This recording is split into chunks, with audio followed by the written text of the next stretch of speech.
Hai, sekarang kita lanjutkan lagi nih soal-soal yang keluar di UTBK Kimia 2022 ini. Ya, ini sekarang kita ke nomor 14 ya. Jadi diketahui ini ada BeH2, H2O, H2S, manakah yang memiliki ikatan hidrogen. Nah, perlu diingat konsep dari ikatan hidrogen itu, jadi ikatan hidrogen itu berasal dari hidrogen yang terikat ke N, O, dan F. Kemudian hidrogen itu berinteraksi lagi dengan atom NOF lainnya, baik itu dari molekul lain atau dari yang sesama molekulnya. Nah, di situ berarti jelas ya bahwa harus mengandung NO dan F. Nah, salah satu yang berikatan dengan hidrogen dari atom B, O sama S itu tentunya yang H2O. Karena apa? Ada O yang berikatan langsung dengan hidrogen. Jadi ingat ya, harus berikatan langsung dengan hidrogen. Kalau misalkan dia nggak berikatan langsung, berarti itu tidak bisa. Maka jawaban yang tepat adalah B. Senyawa BOH2 akan lebih mudah larut jika ditambahkan ke dalam senyawa. Nah, ini termasuk efek ion senama. Perlu diingat bahwa kalau misalkan ya, dari senyawa itu dilarutkan ke sesuatu yang dia itu tidak ada ion yang sama ya, itu maka kelarutan tinggi atau sedikit endapan. Tetapi kalau misalkan nih ada AgCl di situ contohnya dilarutkan dalam NaCl, di situ ada ion yang sama yaitu apa? Cl ya, maka nanti kelarutannya rendah. Berarti dari pilihan A, B, C, D, E ini kita tahu bahwa BaOH2 itu kalau kita ionkan menjadi Ba2+ ditambah 2OH-. Nah, kalau misalkan ada yang mengandung ion yang sama, maka itu kelarutannya rendah. Di pada BaCO2, di situ ada ion Ba yang sama, NaOH ada OH yang sama, FeOH2 ada OH yang sama, FeOH3 ada OH yang sama. Nah, yang berbeda sekali yaitu yang E, yaitu NaCl, karena tidak ada ion yang sama terhadap BaOH2. Berikutnya mengenai larutan. Ya. Larutan 500 ml NH4OH 0,2 molar direaksikan dengan HBr 0,2 molar, membentuk larutan penyangga dengan pH 9. Jika pKb sama dengan 5, hitung volume HBr yang direaksikan. Kita cek dulu ya bahwa NH4OH ini harus tahu sifatnya apa. Dia adalah basa lemah. Kemudian berikatan dengan HBr, di mana HBr itu merupakan asam kuat. Kemudian karena di situ dia membentuk pH 9, di mana pH 9 ini merupakan basa ya, di atas 7 merupakan basa, artinya apa? Dari reaksi basa lemah ditambah asam kuat tersebut, maka nanti akan ada sisa si basa lemah karena dia pH-nya yaitu 9, pH basa ya. Nah, berarti kalau dia sisa basa lemah ini merupakan buffer basa. Oke. Ini aku kasih tips and trick yang cepat ya. Kalau misalkan kalian ini untuk yang asam dan basanya, ini aku singkat aja, basa lemah dengan asam kuatnya itu valensi sama.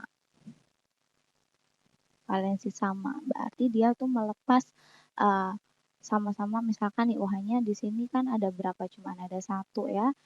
HBr, dia bisa melepas hidrogennya 1 sama-sama 1, berarti kita bisa pakai rumus cepatnya yaitu konsentrasi OH- ya sama dengan Kb dikalikan harus sisa lemah. Ya, karena harus sisa lemah, maka nanti adalah mol basa lemah dikurangi mol asam kuatnya per mol asam kuat. Nah, itu tapi dengan syarat tadi apa? Valensinya wajib sama. Kalaupun berbeda, harus pakai MRS ya. Kita sekarang cari molnya NH4OH dan molnya si HBr. Mol itu molar kali volume, karena yang diketahui di situ adalah molaritas dan volume. Maka mol dari NH4OH itu sama dengan molaritasnya 0,2 dikali volumenya yaitu 500 mili, sehingga kita akan memperoleh yaitu 100 milimol. Kemudian bagaimana dengan mol dari HBr? Berarti sama dengan 0,2 dikali volume HBr yang kita tidak ketahui, maka VA begitu ya. Berarti hasilnya adalah 0,2 VA. Kalau kalian mau dalam bentuk pH dalam bentuk PKB seperti ini itu boleh ya, atau kalau kalian mau buat minlognya dulu tidak apa-apa dengan PKB sama dengan 5, itu artinya adalah KB dari NH4OH itu adalah 10 pangkat min 5. Kemudian pH 9 berarti dia POH-nya yaitu 14 min 9 yaitu 5. Nah, berarti ini konsentrasi OH minusnya sama dengan 10 pangkat min 5. Informasi yang ada ini kita masukkan ke dalam rumus. Berarti 10 pangkat min 5 sama dengan 10 pangkat min 5 mol basa lemahnya yaitu 100 min mol asam kuatnya 0,2 VA per mol asam kuatnya 0,2 VA. Nah, ini habis. Berarti 1 sama dengan 100 min 0,2 VA per 0,2 VA. Kita kalikan silang, berarti 100 min 0,2 VA sama dengan 0,2 VA. Berarti 100 sama dengan 0,4 VA, maka volume asamnya yaitu 100 per 0,4 yaitu 250 mili. Jadi jawaban yang tepat adalah B. Nomor 17 mengenai stoikiometri. Ya, di situ diketahui ada suatu senyawa hidrokarbon CXHY dibakar sempurna dengan oksigen berlebih sehingga menghasilkan 6 mol CO2 dan 4 mol H2O. Yang ditanyakan adalah rumus hidrokarbon tersebut. Oke, jadi kita tuliskan dulu reaksinya. Ini reaksi pembakaran ya, yaitu CXHY ketika dibakar dengan oksigen berlebih, dia akan menghasilkan CO2 dan H2O. Nah, di situ CO2 yang dihasilkan ternyata memiliki mol berapa? Yaitu 6 mol. Kemudian H2O-nya sebesar 4 mol. Nah, maka di sini kita harus ingat ya bahwa perbandingan mol itu sama dengan perbandingan koefisien. Tuh. Nah, jadi dari 6 mol dan 4 mol itu kita buat paling sederhana dulu ya. Ini kita akan bagi dengan 2, jadinya adalah ini 3 banding 2. Nah, perbandingan ini akan menjadi koefisiennya. Jadi kalian masukkan sebagai koefisiennya ya. Berarti ini 3, kemudian koefisien dari hidrogennya adalah 2. Nah, yang berikutnya CXHY. Di situ lihat ya bahwa karbon pada CX. Nah, karbon pada CX ini terbakar menjadi karbon yang ada pada CO2.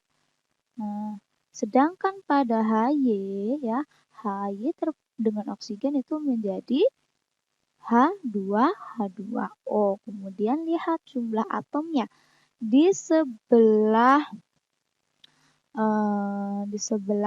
kiri ya, C-nya sebesar ya jumlah atom C. Nah, itu sebelah kiri sebesar X. Nah, sebelah kanan ada berapa?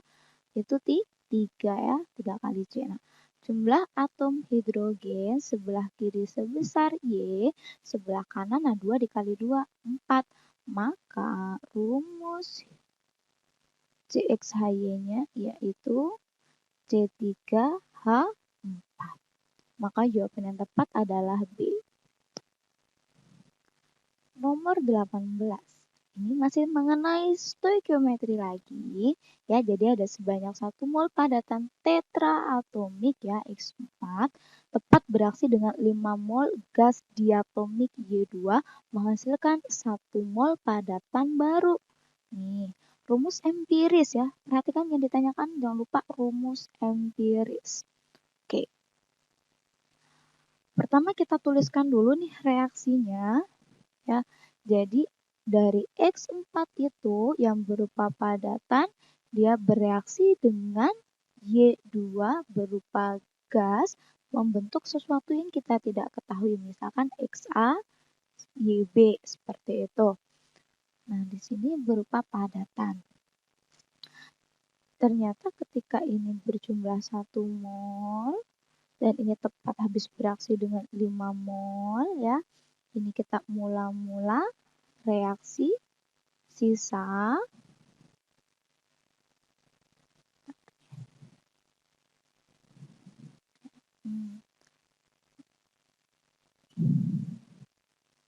kita buat dulu garisnya.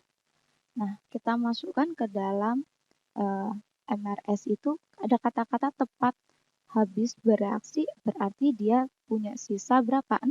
0 ya. Di sini tepat habis bereaksi berarti sisanya adalah 0 pada 2 reaktan tersebut. Berarti di sini reaktan itu ingat semakin berkurang sedangkan produk itu bertambah. Maka karena tepat habis bereaksi di sini sisanya 0, 0. Nah, di sini XAYB-nya katanya dia adalah 1 mol ya. Kita tahu di sini dia tadi adalah 1 mol. Kemudian karena X4 dan Y2-nya harus habis bereaksi, berarti di sini adalah 1 mol. Kemudian di sini juga 5 mol. Kemudian kita cari perbandingannya. Ya, dari sini ini cari perbandingan molnya. Itu nanti akan sama dengan perbandingan apa koefisiennya. Dari sini nih. Nah. Oke. Berarti perbandingan koefisiennya dari X4 di sini adalah 1, Y2-nya adalah 5, kemudian XA, YB-nya 1 gitu. Nah, dilihat bahwa jumlah atom X ya, itu di kiri ada 4, di kanan ada sebesar apa? Sebesar A. Kemudian jumlah atom Y di kiri ada berapa? Ada 5 kali 2 ya. Di sini Y-nya ada koefisiennya 5, indeksnya 2, berarti ini 10, 5 kali 2, 10, sama dengan di sebelah kanan ada B. Maka rumus molekul